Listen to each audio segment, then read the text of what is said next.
জুবিনদাৰ ৰৈ ৰৈ বিনালে আমাৰ কাৰণে কেৱল এখন চিনেমা নহয়, এই চিনেমাখন চোৱাটো আমাৰ কাৰণে তেখেতৰ প্ৰতি এটা শ্ৰদ্ধাঞ্জলি জ্ঞাপন, এটা ট্ৰিবিউট।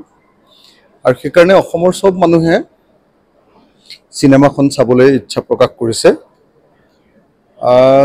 জুবিনদাৰ মৃত্যুৰ তদন্ত আৰু জুবিনদাৰ জীৱনৰ ঘটনা, এই গোটেই ঘটনাৰ লগত ৰৈ ৰৈ বিনালেৰ এটা বিশেষ সম্পৰ্ক আছে। আৰু সেইকাৰণে মই ভাবোঁ যে অসমৰ প্ৰত্যেকজন মানুহৰ কাৰণে ৰৈ ৰৈ বিনালে চোৱাটো এটা আৱেগ। আৰু মই সেইকাৰণে সকলোকে ৰৈ ৰৈ বিনালে চাবৰ কাৰণে অনুৰোধ জনোৱাই নহয়, আহ্বান জনোৱাই নহয়, মই আশা কৰিম যে জুবিনদাৰ ন্যায়ৰ কাৰণেও আমাক ৰৈ ৰৈ বিনালে চোৱাৰ পাছত আমাক বেছি সংগবদ্ধ কৰিব, বেছি সাহসী কৰিব আৰু আমি জুবিনদাৰ ন্যায়ৰ কাৰণে বেছিকৈ মাত মাতিব পাৰিম। মোৰ এতিয়া 8:50 শ্ব'টো হয়। জুবিনদাৰ আচলতে যিটো ন্যায় দিব বুলি চৰকাৰে ঘোষণা কৰি আছে, চৰকাৰে যিটো কৈছে যে এমাহৰ ভিতৰত তেওঁলোকে চাৰ্জশ্বিট দিব, কিন্তু মই বুজি পোৱা নাই যে কেনেকৈ এমাহৰ ভিতৰত তেওঁলোকে চাৰ্জশ্বিট দিব। তাৰ কাৰণটো হ'ল যে এতিয়ালৈকে SITয়ে মাত্ৰ এবাৰ ছিংগাপুৰলৈ গৈছিলে আৰু ছিংগাপুৰ চৰকাৰে তেওঁলোকক ঘূৰাই পঠিয়াইছে।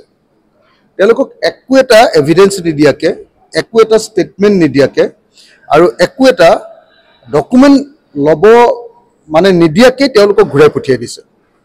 এনেকৈ ঘূৰাই পঠিয়াই দিয়াৰ পাছতো যদি চৰকাৰে কয় যে নহয় এমাহৰ ভিতৰত আমি 70 দিনৰ ভিতৰত, মুখ্যমন্ত্ৰীয়ে কৈছে, মুখ্যমন্ত্ৰীয়েতো চাৰ্জশ্বিট বনাই পুলিচে, কিন্তু মুখ্যমন্ত্ৰীয়ে আগতে ডেট বাৰ ঠিক কৰি থৈ দিছে।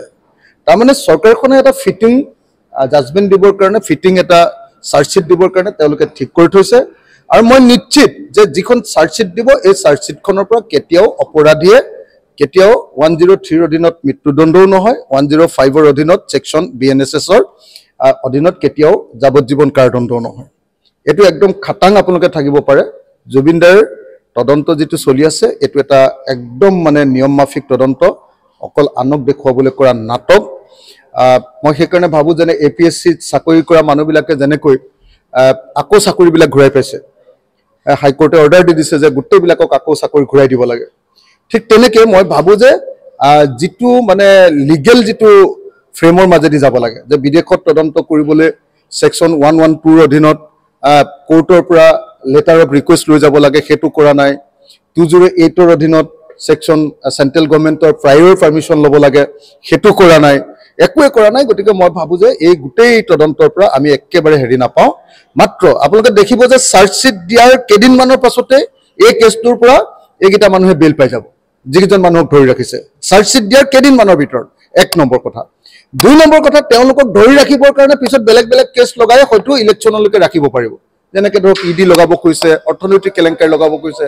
গতিকে প্ৰকৃত তদন্ত কৰিবৰ কাৰণে মই চৰকাৰক দাবী জনাইছোঁ।